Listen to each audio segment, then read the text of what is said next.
Mesdames,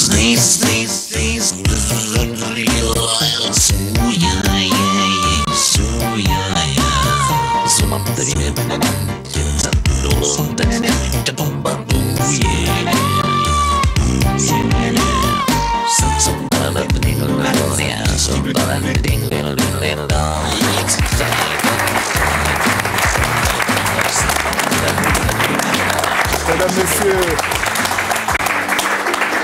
bonjour Alexandre, de retour. Dites-moi, vous avez changé un peu le décor, là, c'est bien. Hein, oh là là, votre établissement a changé, là. On sent que année, les prix n'ont pas augmenté pour le café. C'est toujours le même tarif. C'est toujours le même tarif. Bon, c'est très gratuit. Merci, on est heureux de vous accueillir pour ce redémarrage des Zigzag Café 1998. Et c'est un... Bon, ça sera un peu, au fond, à l'image de l'émission, puisque c'est une émission qui aime bien les défis. Eh bien, aujourd'hui, on va parler de plusieurs défis. Il y en a un qui est tout à fait extraordinaire, c'est le défi de Nicole et Serge Rotely qui sont avec nous et qui passeront toute la semaine pour nous raconter ce qui a été pour eux le défi américain, à savoir, dites combien de kilomètres? 24 115. 24 115 kilomètres à pied et à la fois à vélo et en scooter. Exactement. Pendant 3 ans, un exploit vraiment tout à fait extraordinaire, une belle expérience humaine aussi, parce qu'il faut pouvoir vivre cela ensemble et peut-être vivre la solitude que ça représente. Hein. Daniel Pache avec nous, parce qu'on parlera d'un autre défi, qui est un défi très intéressant de la télévision suisse romande, qui s'appelle l'autre télé. En un mot, le principe. Tout à fait. Une émission sur la crise, sur les temps difficiles, faite avec des tout petits moyens, des moyens très légers, digital, etc. Donc c'est un petit peu une cellule de production autonome, avec des stagiaires qui sortent tous de l'Uni et qui cherchent tous un premier emploi dans le journalisme. Et ça démarre ce soir pour la première fois, 20h sur TSR2. Et je peux vous le dire, parce que vous le proposerez en fin d'émission tout à l'heure, il y a de belles séquences et des portraits justement de gens qui vivent la crise, la difficulté, savoir comment on s'en sort, comment on tente de retrouver sa dignité. Des jeunes collègues pleins d'enthousiasme, ça va nous faire du bien, n'est-ce pas Alex? Oui, je trouve que ça fait du bien dans cette maison. Bien sûr, bien sûr. On n'en aura jamais assez. On présente François Souter aussi, qui est l'entraîneur du club pugilistique de Carouge. Il est là, ça fait un drôle de mélange, hein, la boxe et la course à pied, ben non, pas du tout. Il y a des liens, mais j'aimerais peut-être que, Alex, pour que tout le monde, tous les spectateurs qui nous regardent, les gens qui sont sur ce plateau, se rendent compte de ce que cela représente, de courir de la Terre de Feu à l'Alaska. En un résumé, vous avez droit à 1 minute 30. Oh, un petit peu plus quand même. Alors on y va tout de suite, parce que sinon on n'y arrivera jamais. Je chausse mes besicles car j'en ai grand besoin et j'attends que cette image nous vienne. Une image qui est en fait l'image de la fin, car nous allons commencer par la fin, si vous le voulez bien. Une fin en forme de triomphe et d'apothéose.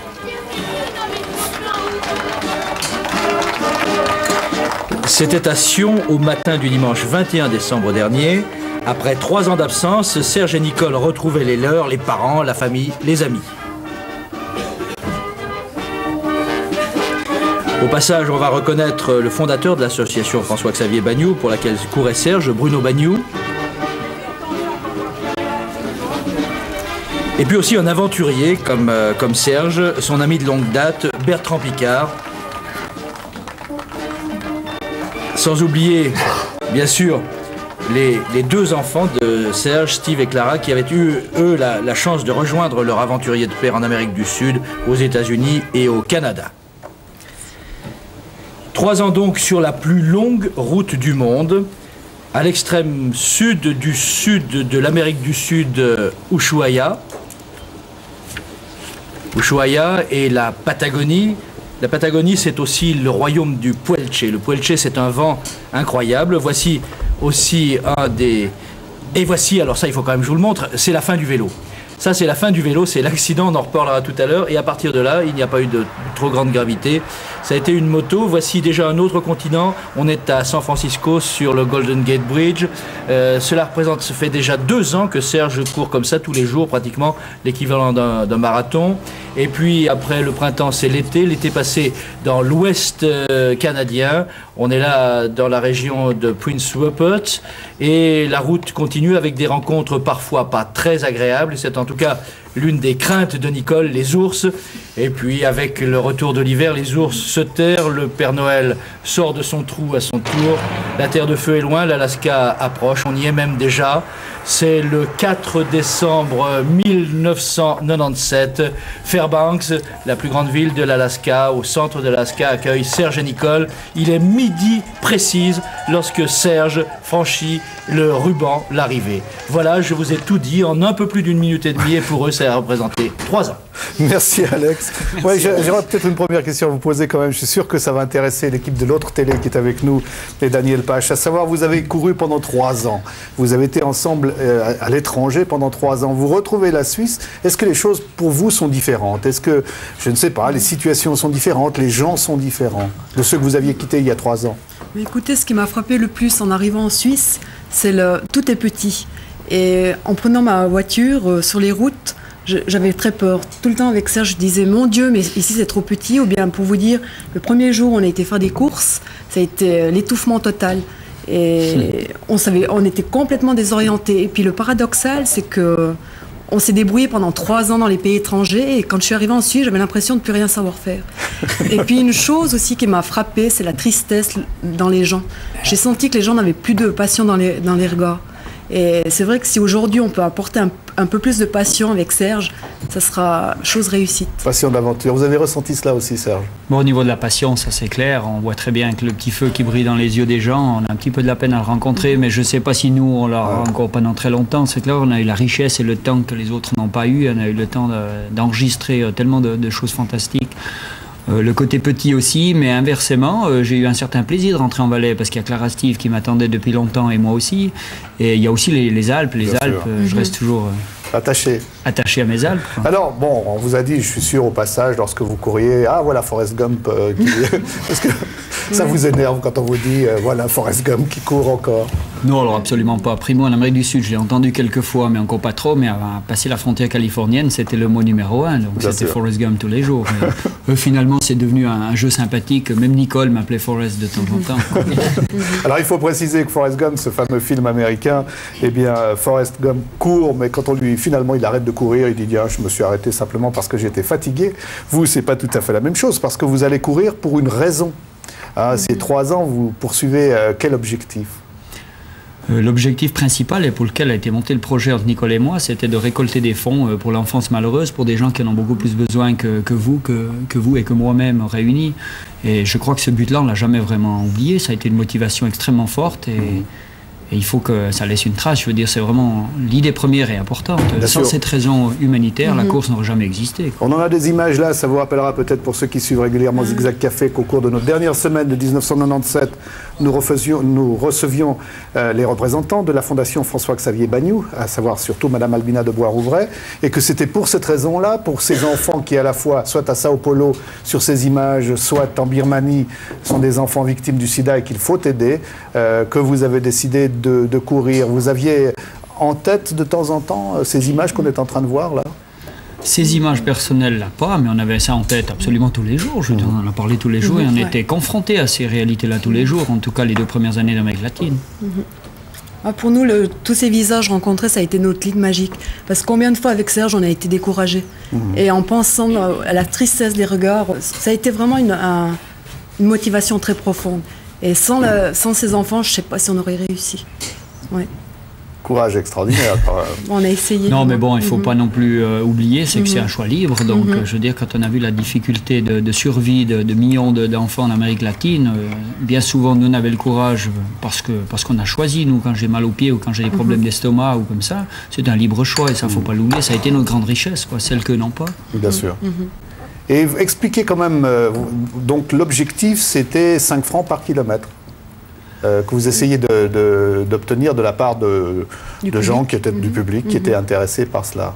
Oui, je crois que le symbole 5 francs, c'est à la portée du peuple. Tout le défi américain était fait à l'échelle du peuple et la collecte humanitaire est aussi à l'échelle du peuple. 5 francs un kilomètre, c'est pas très cher, mais si on tient compte du nombre de kilomètres, ben ça fait un... Bien sûr.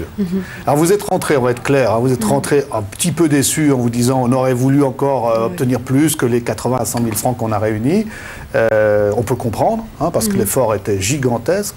Alors on s'est dit que, à notre manière, avec toute l'équipe de Zigzag Café, c'était une bonne façon de reprendre au fond cette saison. On a décidé qu'on allait tenter le pari avec vous. C'est-à-dire qu'on va désormais, aujourd'hui, attention, demain il n'y a pas d'émission, mais mercredi, jeudi, vendredi, on va solliciter les téléspectateurs et on va essayer de faire la route à l'envers. C'est-à-dire on va repartir d'Ushuaïa, de la Terre de Feu, on va essayer d'aller le plus loin possible. Il y a une raison toute simple, c'est qu'il faut vraiment que cet exploit, eh bien, il porte totalement ses fruits. Et s'il ne le portait pas totalement, c'est que la publicité a été grande en Valais, un petit peu moins ailleurs. Hein. Donc on va profiter de la présence de la télévision suisse romande pour le faire. Et dire aux téléspectateurs que s'ils veulent se mobiliser, et on va leur rappeler bien sûr tout au cours de cette émission et des prochaines, ils peuvent nous téléphoner et apporter leur contribution à un certain nombre de kilomètres. Il faut téléphoner au 320 64 11, on va vous le rappeler à plusieurs reprises. On va même se rendre du côté de nos téléphonistes pour voir si tout le monde est prêt à participer à cette opération. J'espère que Denis Ducor, par exemple, nous entend. Ben oui, je vous entends, Jean-Philippe. C'est en train de sonner, là, ça crépite. Je peux pas vous donner un résultat tout de suite. Il y a un truc là, c'est vraiment vite alors. Écoutez, tout cas, ça sonne. Ce qu'on va faire, c'est fabuleux. Ça vous fait plaisir? Merci. Oh, c'est la plus grande joie inespérée. Merci à vous tous. Écoutez, on va essayer au cours de cette émission, essayer de voir, puisque Sainte-France, ça fait 1 kilomètre, on vous le rappelle, on va voir déjà aujourd'hui jusqu'où on va pouvoir aller en espérant qu'on parcourt quelques centaines de kilomètres, un petit peu plus. Ma foi, ça c'est les aléas de l'opération, mais en tout cas, je crois que c'est l'occasion pour les Suisses romands de dire, parce que, n'est-ce pas Daniel, tout à l'heure, on vous a vu avec Bertrand Piccard, on va les laisser se remettre parce qu'ils sont pleins d'émotions. Vous avez avec Bertrand Piccard et on se dit que tout d'un coup, ces Suisses qui sont en pleine crise et en pleine difficulté se découvrent des aventuriers. Hein, vous étiez d'ailleurs présenté dans la presse comme des aventuriers. Moi, je trouvais ça assez beau quand même, des aventuriers. Oui, mais ce que je remarquais tout à l'heure, c'est que vous disiez quand on est revenu en Suisse, on a trouvé que tout était petit. Hein, c'est vrai, tout est petit. Mais je crois que vous avez en même temps prouvé que vous pouvez être suisse et très grand, en fin de compte, avec ce que vous avez fait. Et je crois que c'est important, il faut le dire, il faut le souligner. Merci, ouais, c'est clair qu'on est suisse, mais je me sens pas vraiment... Je me sens suisse de cœur et d'âme, parce que je suis né ici. Mais autrement, les frontières de la Suisse, c'est que là, sont beaucoup trop petites, à l'échelle, en tout cas, d'un défi américain et de bien d'autres aventuriers de Suisse romande. Hein. Alors, pour que les téléspectateurs apprennent à faire votre connaissance, d'où êtes-vous D'abord, on va leur laisser Nicole se remettre. Non, mais je crois que c'est bien de faire parler l'émotion. Bien sûr. Ouais, je crois que c'est notre but principal, que cette vente humanitaire marche bien. Ouais. Bah oui. Ouais. Les origines, bonne question. Bon, vous êtes valaisans tous les deux. Ouais, c'est-à-dire que j'habite en Valais depuis 1967. D'abord, j'étais au bord du lac de Bienne, à Neuville. Et puis après, en Valais depuis 1967, mais surtout dans les Alpes. Et j'adore le Valais. Et j'aime beaucoup ces racines, un petit peu le côté desperado des Valaisans, qui me convient vraiment très très bien. Et c'est clair que je me suis beaucoup épanoui dans les Alpes et au travers du sport, mais toujours avec mes racines en Valais. Et vous, Nicole? Moi, je viens simplement d'Ardan et j'ai eu une enfance très heureuse avec mes parents et j'ai eu une éducation normale. Et le jour où vous rencontrez Serge, vous imaginez qu'un jour il va vous proposer de parcourir le monde comme ça? Non, écoutez, c'est moi qui va lui proposer. Ah, mieux Oui, je pense. Bon, je crois que c'est un projet qui est monté ensemble, mais c'est clair que j'avais beaucoup d'énergie et beaucoup de passion de vie quand j'ai rencontré Nicole, et elle était un appel de grandes choses aussi, et je crois qu'on s'est effectivement très vite mis d'accord, pardon. Mais c'est clair que le choix de la route, du moment qu'on l'avait fixé, j'avais vu Mexico-Fairbanks comme une ligne magique et impossible, et Nicole m'a dit on fait tout, c'est Terre de Feu, Alaska, ou rien du tout. On fait la plus grande route du monde ou rien du tout. Une seconde après, j'étais d'accord, mais enfin cette idée géniale est sortie de la bouche de Nicole. D'accord, alors je vous propose qu'on revienne un tout petit peu en arrière, parce que pour apprendre à vous découvrir, en particulier Serge dans la circonstance, il y a un petit détour, alors qui est illustré par M. Souter, François Souter, qui est le grand entraîneur qu'on connaît dans le domaine de la boxe. Alors on est déjà allé lui poser quelques questions, c'est Sandy Evangelista, et puis vous allez voir pourquoi.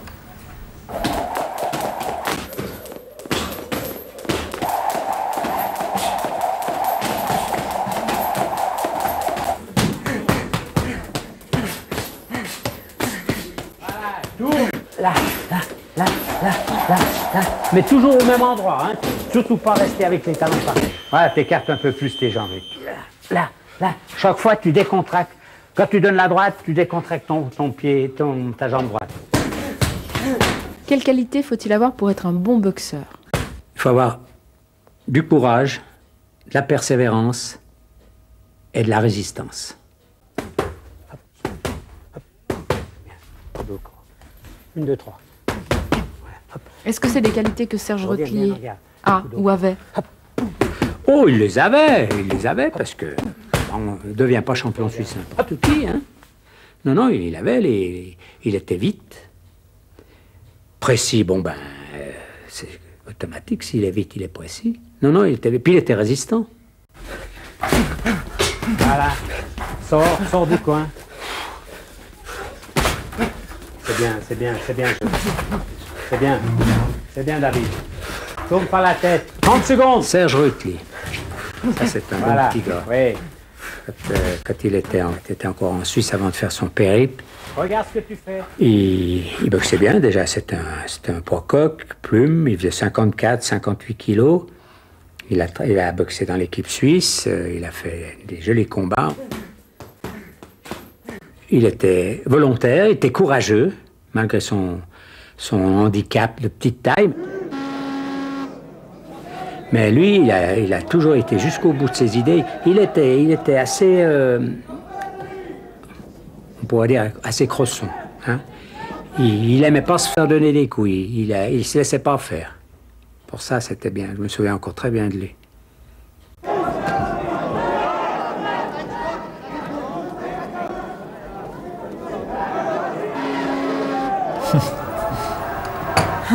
Alors François Souter, complet ce portrait, qu'est-ce que vous voudriez ajouter Je voudrais ajouter que, évidemment, depuis là, il a pris de la maturité, c'est clair. Et le périple qu'il vient de faire, l'a certainement encore ajouté. Mais vous pensez qu'une préparation comme celle que vous lui avez donnée, que d'autres ont donnée avec vous, est-ce que ça a pu jouer un rôle? Ça a pu jouer un rôle, oui. Ne serait-ce que, même s'il a arrêté entre-temps, il avait quand même toujours certaines capacités, il est resté jeune. La preuve, il n'a pas augmenté de poids depuis qu'il a boxé, et puis c'est pas d'hier. Surveillez les pectoraux dès que vous êtes arrivé, hein? Tout à fait, tout à fait. Et ce qui fait qu'il a continué à faire du sport, puisqu'il a couru, il a fait de la montagne, il est guide de haute montagne, etc., ça faut le dire.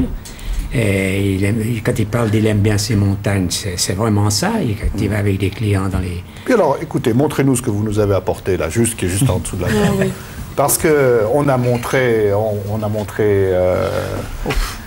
des combats, mais on n'a pas précisé qu'au fond, il y a eu vraiment un palmarès. Vous avez été champion suisse, c'est sûr. Moi, j'ai été champion suisse 6 fois, 5 fois en senior, et puis une fois en catégorie junior. Et je vous les montre, ça m'arrivera jamais. Ça serait difficile, hein? Ça va être difficile, oui. C'est peut-être un peu lourd. Ouais, c'est superbe. Ouais, 15 en une. Belle carrière, hein. Voilà. Ouais. Alors, il y a... vous disiez... Bon, tout à l'heure, vous expliquiez le caractère du boxeur. Est-ce qu'il était assez méchant pour être un boxeur? Justement, c'est un petit peu ce qui lui manquait. Il était bon au point de vue technique, il était résistant au point de vue physique, mais il lui manquait un peu de hargne. Il s'est rattrapé depuis. Il s'est rattrapé depuis. Certainement. Parce que la vie a certainement appris à se rebiffer un peu. Et c'est ce qui lui manquait à l'époque. Bon, il était junior, il était gamin. Bien sûr. Mais on a fait des virées en Italie, en France, avec lui. Ça n'a pas toujours été comme sur des roulettes, en Italie notamment. Non, c'est juste. Hein? Et ça lui a forgé son caractère, certainement. Ah oui, je me souviens de combats difficiles. C'est-à-dire, ils sont tous difficiles. C'est passer entre les cordes d'un ring qui est difficile. Mais c'est clair que la boxe m'a surtout appris au fond, à ne jamais abandonner. Je suis quelqu'un qui suis incapable de dire non du moment que j'ai pris une décision importante. Et je crois que ça, je le dois au monde de la boxe. Et j'ai gardé ça en mémoire. Pas méchant, mais on a compris quand même que vous préfériez pas recevoir les coups. Dans la circonstance, vous prenez l'initiative. Ça, c'était ma philosophie. On a combien plus plaisir à donner qu'à recevoir. Tout à fait, la boxe est faite pour ça. Donner un maximum de coups, en prendre un minimum. C'est ce qu'on apprend à un boxeur, d'ailleurs. Malgré tous les coups qu'ils peuvent prendre, il ne faut jamais oublier qu'un boxeur est préparé pour ça. Est-ce qu'un boxeur, ça n'est qu'une machine à boxer? Du tout. Là, surtout pas. Ouais. Alors là, je me rebiffe parce que... Allez-y, rebiffez-vous. Depuis le temps qu'on dénigre la boxe, il faut quand même de temps en temps mettre les choses au point, l'église au milieu du village. Un boxeur, il apprend à donner des coups, certes, mais il apprend aussi à les éviter. Et souvent, quand on dit « Oh, il a pris un coup comme ça », il l'a souvent accompagné, ce qui fait que le 50%, voire le 70% de la dureté du coup ne le prend pas. Un boxeur, forcément, il arrive comme dans tous les sports, d'avoir des coups durs. Et bon, et on doit assumer du fait qu'on s'entraîne pour. Mais un boxeur, il est entraîné pour ça. Et c'est pas une machine à frapper, c'est pas simplement un gars qui monte sur un ring pour donner des coups. C'est aussi un être humain. Et un boxeur, comme je disais tout à l'heure, d'avoir du courage. Déjà, de mettre son pied sur la première marche de l'escalier qui monte sur le ring. Parce qu'une fois qu'il est dans le ring, il est tout seul. Oui, bien sûr. Alors, il y a un personnage dont vous nous avez parlé, que vous connaissez, c'est André Espinosa. Qu'est-ce que ce monsieur a représenté pour vous? Tout. André Espinosa, ça a représenté presque un père spirituel. J'ai surtout rencontré un papa. Dites-nous qui il était. André Espinosa, c'est l'entraîneur avec qui j'ai fait 12 ans de carrière de boxe, entrecoupé de contacts et d'entraînement et autres, avec François Souter, entre autres, qui m'a managé quelques combats, mais c'est clair qu'avec André Espinosa, il y a une symbiose. Je veux dire, j'ai commencé la boxe à 15 ans, je l'ai arrêté à 27 ans, et on est toujours resté fidèles, lui entraîneur et moi boxeur. Alors, Alex, vous avez recherché André Espinosa, qui est à l'étranger. En fait, il a longtemps été en Valais, mais il est parti pour le sud de la France. Il est revenu récemment en Valais, il ne pouvait pas être avec nous aujourd'hui. On a cherché, on l'a trouvé aux limites de la Camargue, à Marseillan. À l'aise, il y a un peu plus de soleil, c'est vrai. Et puis on lui a demandé s'il pouvait venir aujourd'hui, ça lui était totalement impossible. En revanche, il pouvait être au téléphone, et je pense que nous devrions l'avoir. Monsieur Espinosa? Est-ce qu'André Espinosa nous entend? Mais oui, bonjour messieurs. Bonjour. Salut Dédé. Bonjour mon Serge, bonjour Sergio. Alors André Espinosa, quand vous avez appris que Serge et Nicole avaient réalisé cet exploit de parcourir autant de kilomètres entre la Terre de Feu et l'Alaska, comment avez-vous réagi? Je dois dire que rien ne m'a étonné, parce que connaissant Serge et puis ayant fait déjà un premier parcours dans l'Amérique du Nord en 1977, je crois, je savais qu'il allait réussir son coup. Je me suis bien inquiété à un moment donné parce que je pensais qu'il s'était peut-être un petit peu il prenait ça peut-être un peu trop à la légère, d'autant plus que maintenant la situation n'est plus la même peut-être. Mais enfin, connaissant Serge, sachant qu'il avait tout mis à plat avant de partir et puis nous rappelant que tout était calculé même au moment de ses combats, je savais qu'il allait réussir. Alors il a parlé de vous tout à l'heure en disant en quelque sorte que vous étiez comme son père spirituel. Quelle image vous gardez-vous de Serge et de cette époque de la boxe? Serge, évidemment, comme vous dites, je suis son père spirituel. Pour moi, c'est mon fils, parce que je l'ai quand même eu, il avait 15 ans lorsqu'il est arrivé à la salle en 1971. Et déjà en 1971, au mois de décembre, je crois, il livrait son premier combat pour être champion suisse junior en 72. Et puis après, en 74, 75, 76, 77, il a été champion suisse. Donc, pour moi, c'était un excellent élément. Évidemment, quand il est arrivé à la salle, c'était un petit adolescent chétif. D'ailleurs, s'il a commencé la boxe, c'est un peu tiré par son frère, parce qu'il était devant son frère qui est un garçon qui est très costaud, lui un peu chétif. Il est venu à la boxe pour parfaire sa condition physique, je suppose. Et au départ, la boxe ne le tentait pas tellement. Il voulait faire de la condition physique. Et puis après, en discutant, évidemment, il s'est aperçu qu'on pouvait être boxeur, frapper, disons, ne pas donner des coups ne pas donner seulement des coups, taper sur la figure des autres, disons, mais sans prendre de coups. Donc on a équilibré un système de boxe qui convenait à sa morphologie, et vous voyez, je crois qu'il a livré à peu près une 60aine de combats, et on peut le regarder, vous pouvez le voir, tous ceux qui sont autour, il n'a pas de marque. Bien, écoutez, André Espinosa, merci beaucoup d'avoir participé à ce programme. Écoutez, si vous passez en Suisse, on vous attend, bien là. Sûr, le café est servi. Bravo Dédé. Bien sûr. En tout cas, je le félicite pour ce qu'il a entrepris, et je sais qu'il n'arrêtera pas là. Il n'arrêtera pas là. On va essayer, vous savez, entre nous, on va essayer de les tenir une semaine, mais on ne sait pas si on y arrivera. En tout cas, merci. Merci beaucoup à vous. Merci beaucoup. Au revoir, messieurs. Au revoir. Salut Dédé. Jean-Philippe, j'en profite, André Espinosa a évoqué le frère de Serge, Yves Rotely, il est là. Alors on peut le... c'est l'homme en bleu. Salut. Donc, si j'ai bien compris, c'était le costaud, Oui. celui qui avait des biscottos. J'aime bien prendre cet exemple. Je dis toujours, quand on me demande si la boxe, on est des méchants ou bien si on est agressif, je dis toujours, j'ai qu'un seul frère, je l'aime beaucoup, et puis Dieu sait si on s'est donné beaucoup de coups, et aussi sur la tête. Et la seule fois que j'ai été KO, c'est quand même encore et toujours grâce à lui à l'entraînement. Alors on rappelle que cette semaine, nous allons la passer avec Nicole et Serge Rotely, qui a un objectif au cours de la semaine, c'est qu'on va reparcourir cette fameuse route qu'ils ont fait, en vous demandant de vous mobiliser tout au cours de la semaine. J'espère que vous êtes en train de le faire. On pourra faire un petit pointage tout à l'heure, à savoir si vous voulez vous engager à les remercier d'une certaine manière, parce qu'avec ce genre d'exploit, ils nous valorisent tous. Eh bien, vous vous engagez à vous acheter 1, 2, 10, 100 km, comme vous voulez, à savoir le kilomètre coûte 5 francs. Voilà. Je pense qu'on peut peut-être... Est-ce qu'on pourrait juste faire un petit saut du côté de notre régie pour savoir... avec Denis Ducor, si vous avez déjà quelques téléphones. Ben oui, on a beaucoup de téléphones. On a dépassé les 3000 francs. On est à Puerto Natales, toujours au Chili, mais on frise la frontière argentine. Ne vous découragez pas, parce que nous avons 10 lignes derrière moi, mais c'est possible que ça soit quand même embouteillé. Mais nous allons reprendre l'expérience mercredi. Ça marche très fort. Continuez. Surtout, ne vous découragez pas. Nous sommes là jusqu'à 15h. Merci.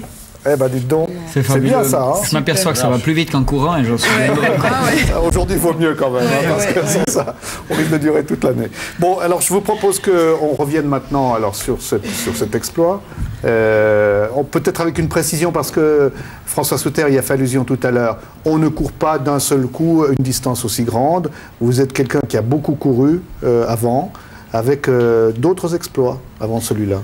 Ben, y en a qui parlent d'exploit, mais ce que je sais, c'est qu'il faut... D'autres performances, hein, plutôt performance. J'aime mieux le mot performance. Il faut indiscutablement un certain entraînement et un certain bagage derrière, mais je me suis dit combien de fois sur ces 3 ans de voyage que j'avais pas du tout assez d'expérience pour réussir à négocier les 10 km qui sont devant moi. Ce qui est difficile, c'est pas de courir la plus longue route du monde, c'est les 10 km qui sont devant vous, quand vous avez soif, quand vous avez faim, quand vous avez une blessure.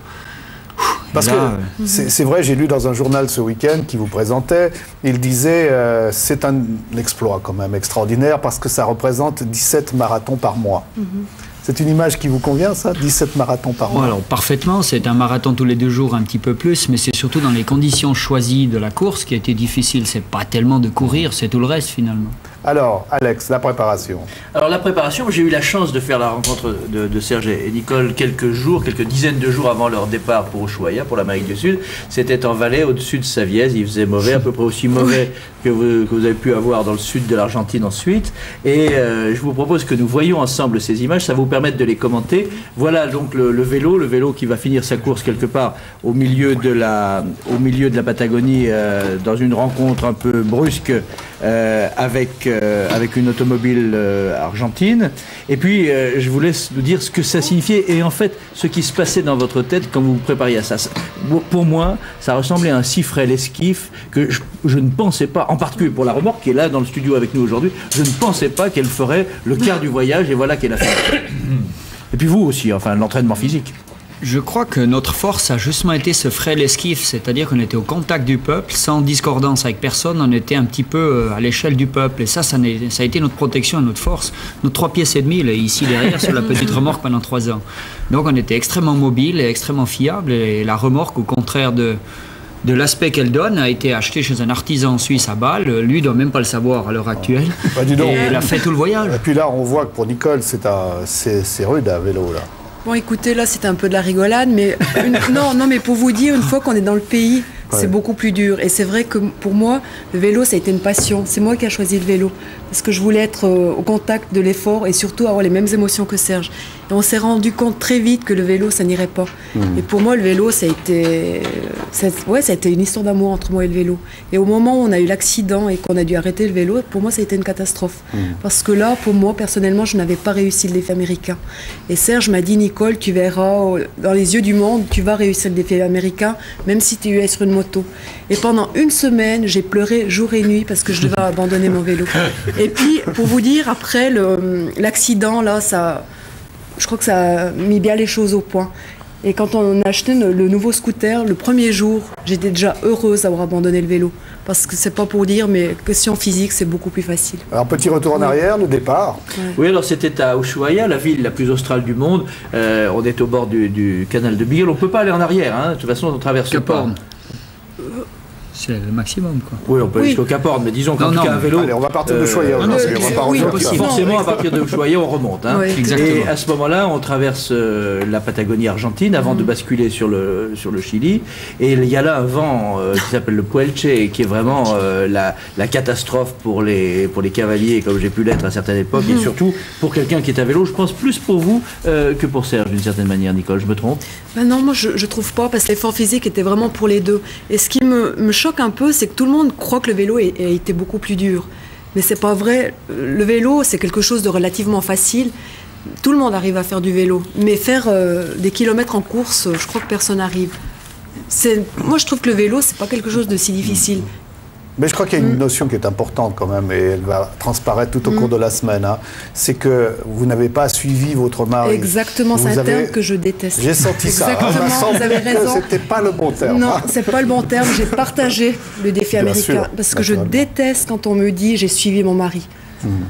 De toute façon, il faut remettre les choses en place. Il faut être réaliste que c'est plutôt moi qui ai essayé de suivre Nicole, dans la mesure où, en tout cas, avec le scooter, elle pouvait aller beaucoup plus vite que moi. Et puis, c'est peut-être logique, parce que je crois que tous les hommes du monde courent après les femmes, et moi, j'ai couru après la mienne pour pas mal de temps. Oui, je précise, on va voir pendant ce débat un certain nombre de photographies. Ce sont des photographies prises par l'un ou par l'autre alternativement.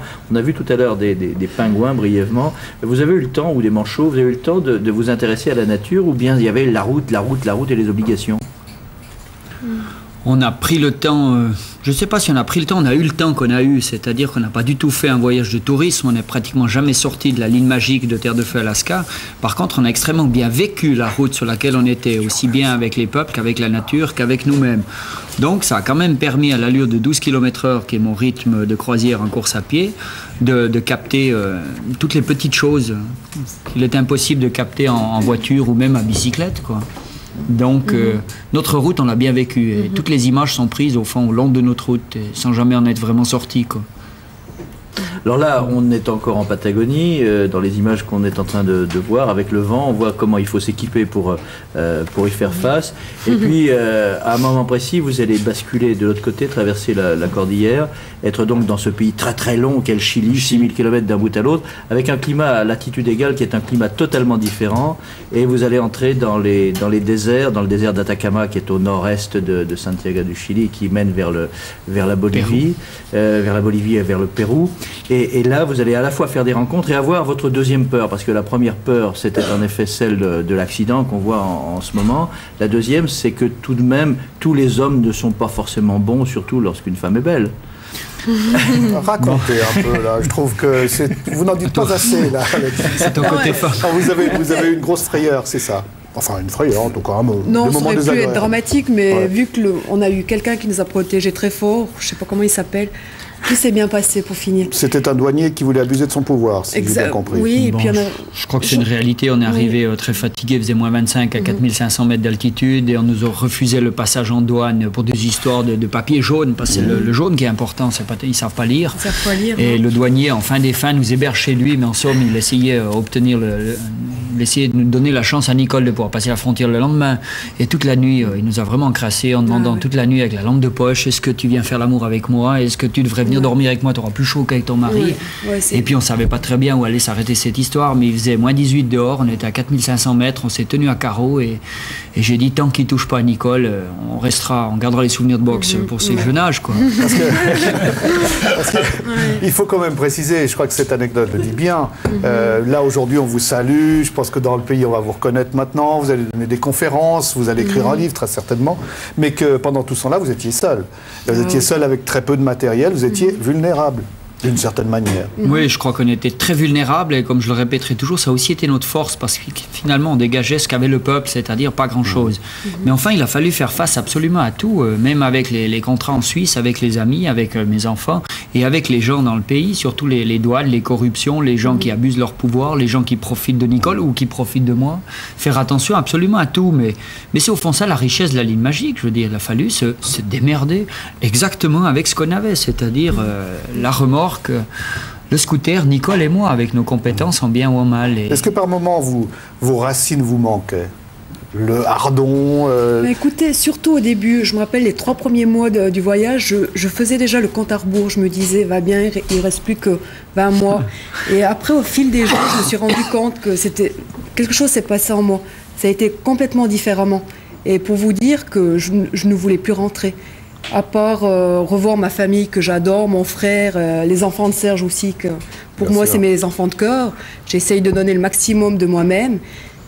De ce côté-là, c'est clair que ça manque. Mais quand on vit tellement des choses extrêmes avec les gens de là-bas ou bien déjà avec soi-même, il est très difficile de revenir Alors, à la maison. On va vous proposer un témoignage. C'est quelqu'un qui interviendra tout au cours de la semaine, qui s'appelle Maurice Efti, qui est anthropologue, qui connaît très bien ces régions-là. Et on lui a demandé de raconter des éléments que vous n'aurez peut-être pas eu le temps de voir. Et par exemple, n'est-ce pas Alex, à savoir de quelle manière pour un Indien, garder ses racines, c'est quelque chose qui était tellement présent qu'il soit dans son pays ou à Paris, c'est la même chose. Il arrive parfois qu'on doive mettre un chapeau parce qu'il faut se protéger la tête. Et il y a des chapeaux qui ressemblent uniquement à des chapeaux d'Otavalo. Otavalo, c'est un village, mais en fait, c'est une immense bourgade au nord de Quito. Vous êtes à 3000 et quelques mètres d'altitude, presque 4000, dans un climat extraordinairement frais la nuit, avec un soleil époustouflant le jour. Et vous avez 8 ans, vous êtes indien, et vous voyez arriver dans le village un gringo, enfin, peut-être un Allemand, enfin, quelqu'un au visage blanc, comme ça, avec un matériel étrange, un vieux camion, et qui, en fin de journée, installe un drap, un grand drap blanc contre le mur de l'église, et projette des images en noir et blanc. Et sur ces images, il y a quelqu'un qui ressemble à un Otavaleño. Il porte une tresse, il a un regard fier, et pourtant il est blanc, il est chef de village, et il a des théories étranges d'une langue que vous ne comprenez pas, il parle de tyrannie. Vous êtes en train de regarder Fanfan la tulipe, avec Gérard Philippe. Et puis 4 ans plus tard, le même projectionniste repasse dans le village, vous vous cachez sous une bâche, vous vous retrouvez à Quito d'abord, en pays étranger, puis ensuite à Guayaquil, vous montez sur un bateau, vous êtes déjà en Colombie, là, près de Carthagène, vous traversez les mers, vous vous retrouvez à Marseille, vous portez un veston croisé, vous êtes à Paris, vous êtes devenu acteur, vous deviendrez photographe. Et puis un jour, vous repensez à vos racines, ou plutôt, vous repensez à la famille, à votre grand-père, à ce grand-père qui, à l'âge de 12 ans, a planté un arbre, pas à côté de la maison, non, à 5 heures de marche. À 5 heures de marche, parce qu'il faut toujours savoir si on est capable de faire l'effort d'aller jusqu'à soi. Et vous allez jusqu'à vous. Vous revenez à Otavalo, vous redevenez indien, c'est très difficile. Vous attendez que vos cheveux repoussent, votre tresse est là, vous avez de nouveau cette allure. Un samedi matin, au marché, vous vous retrouvez avec ce soleil naissant, avec ses couleurs extraordinaires, des rouges d'une intensité. Le bleu, un bleu pétrole, des verts émeraudes, et puis ces femmes qui portent des jupes bleues avec des jupons blancs, avec ces colliers extraordinaires, cette dorure qu'elles se mettent en pagaille autour du cou d'une richesse. Les enfants qui crient le maïs, les hommes qui discutent, les animaux que l'on vend. Une dignité extraordinaire. Être indien Otavaleño, c'est savoir qu'on a des racines profondes, qu'on est capable de vivre à Tokyo, à New York, à Genève, dans la rue, pour faire un peu de musique, et qu'avec une tresse, un simple chapeau, un collier d'or, on reste. Regardez là, cette femme, elle vous regarde, elle est indienne, elle est encore enracinée à Otavalo. Savoir qui l'on est, revenir à soi, être indien. Voilà, je crois qu'il y avait une belle phrase qui est dans cet entretien, c'était faire l'effort d'aller jusqu'à soi. Hein, courir, je trouve que c'est une très très belle phrase et qui illustre bien ce que vous avez pu vivre. Nous, on va retourner un instant auprès de Denis et d'Alain Chassot pour savoir si les téléspectateurs continuent à téléphoner et où ils en sont du périple qu'on essaye de mener à notre tour. Oui, alors écoutez Jean-Philippe, nous sommes à 2000 km là maintenant, à 1h26. Nous allons arriver gentiment aux 10 000 francs et nous avons fait un bon tiers du Chili. Nous allons arriver vers la capitale Santiago d'ici quelques minutes. Eh bien écoutez, d'accord, très bien. Alex, vous nous présentez le groupe Tchekinia. Oui, bah, c'est un peu, vous savez, le hasard. Ils ne sont pas venus ni d'Équateur ni du Chili pour nous, mais l'autre jour, alors que nous préparions cette émission, je les ai croisés. J'ai croisé Elmer, qui lui vient d'Équateur. Je l'ai croisé devant un supermarché. Il attendait que des gens jettent 3 sous contre 2 ou 3 sons d'Amérique du Sud. Et je lui dis, bah, venez donc lundi. Et il est venu avec son ami qui s'appelle Mauricio. Alors, Elmer est équatorien, Mauricio est chilien. Donc, on est exactement là où vous êtes en ce moment. Allons-y, c'est à vous.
Je suis sûr que ça lui a éveillé quelques images dans votre tête. Ça va muy bien. Ça va muy bien. Muchas gracias. Alors, on vous rappelle toujours que vous pouvez vous mobiliser 320 64 11. Déjà 2000 km, il faut qu'on y aille, mais ça marche bien, on est très très contents. Et puis je vous disais aussi que cette émission, c'est l'émission de tous les défis. C'est une télévision qui se veut parfois de tous les défis aussi, puisque ce soir, c'est une grande première pour la télévision romande. Il y a une autre télé en concurrence, au fond. Daniel? Oui, alors bon, comme je vous disais tout à l'heure, c'est une émission qu'on a créée sur une idée, comme ça, ce printemps. Et puis, la première ce soir, c'est la première d'une émission qui va concerner la crise, qui va concerner les temps difficiles en général. Le principe, c'est qu'au fond, vous offrez à des jeunes qui sont en recherche d'emploi la possibilité d'apprendre un métier, c'est ça? Est-ce qu'on peut dire les choses comme ça?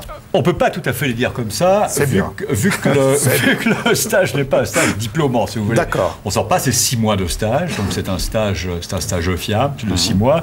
Donc on n'en sort pas, on n'apprend pas, vous le savez aussi bien que moi, on n'apprend pas le journalisme, la caméra, le montage, etc. en 6 mois. C'est destiné vraiment à avoir une espèce d'approche la plus large possible de nos métiers. Vous savez que pas mal de branches, pas mal de possibilités vont s'ouvrir dans nos métiers avec la chute du prix du matériel, par exemple, le digital, etc. Donc c'est vraiment d'offrir à des jeunes qui tous sortent de l'université, tous sont licenciés, mais ne trouvent pas de premier emploi dans le journalisme, ne trouvent pas un stage quelque part pour devenir journaliste. Vous les avez depuis quand? Depuis quand travaillez-vous avec ces jeunes? Depuis quand ont-ils touché une caméra? Alors ils sont là depuis début décembre. Bon, alors depuis début décembre, ils se sont initiés à la caméra. Vous proposez une première émission ce soir. Tout à fait. Moi, je vous propose, à mon tour, de regarder un extrait de cette émission. Il y a le générique et il y a le début d'un portrait qui donne le sens de cette émission, à savoir le portrait de quelqu'un qui a des difficultés, filmé par quelqu'un qui a envie d'en sortir et d'apprendre quelque chose. Eh bien, Bigre, il y a du talent. Regardez, Alex. Vous verrez. Oui, d'accord.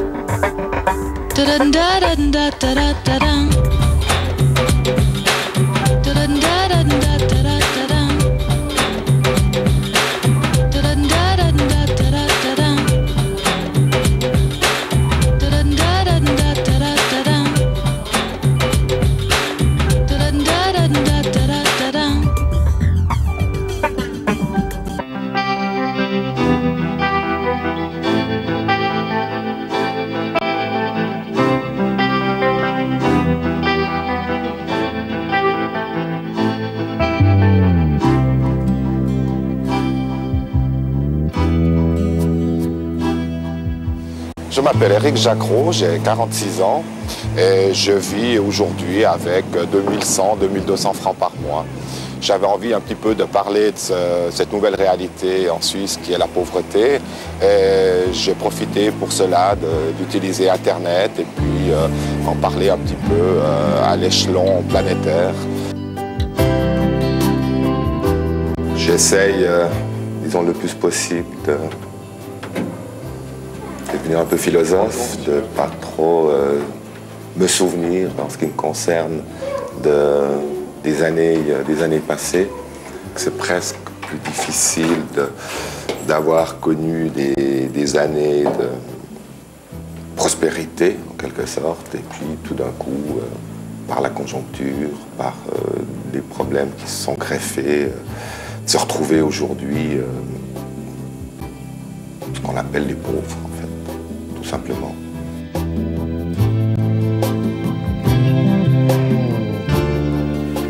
C'est une peur quotidienne, la pauvreté. C'est un peu la survie. Il faut survivre, il faut essayer de passer au travers de ça et puis de se dire, bon, comme je disais, là j'ai un toit, j'ai cette chance quand même là, et puis bon, croire peut-être que demain, les choses peut-être peuvent changer. Et croire que demain les choses peuvent peut-être changer, c'est un beau message. Moi j'aimerais peut-être que, je ne sais pas, qui veut réagir, peut-être vous, vous êtes l'auteur, allez, ça fait partie du métier ça aussi, hein? Ça fait partie du métier, effectivement. Racontez cette première expérience. Je crois que si l'enfance malheureuse existe, je crois que la pauvreté existe bel et bien en Suisse aussi. Et elle existe, mais d'une manière très cachée, en fait. Et je crois que l'approche, et ce qui est difficile dans ce type de reportage, c'est à trouver effectivement une personne qui veut bien témoigner. Et là, je suis tombé sur quelqu'un d'absolument exceptionnel. Le pauvre, ça peut être finalement votre voisin, ça peut être un ami, ça peut être quelqu'un qui vit avec finalement très peu d'argent. Ce n'est pas forcément le SDF, ce n'est pas forcément une personne qui dispose de l'assistance publique. C'est simplement une personne qui vit avec très peu d'argent. Éric Jacquereau vit avec 2000 francs par mois. Merci. Écoutez, on va vous retrouver ce soir et je crois qu'on va être tous très attentifs. D'ailleurs, moi, je vous propose que de temps en temps, c'est une offre qu'on vous fait à Zigzag, vous veniez le lundi pour nous dire, écoutez, regardez ce qu'on a réussi à tourner, parce que très probablement que votre regard et votre approche vous permettra parfois de rencontrer et d'aborder des gens de manière différente que nous le faisons, n'est-ce pas, Daniel?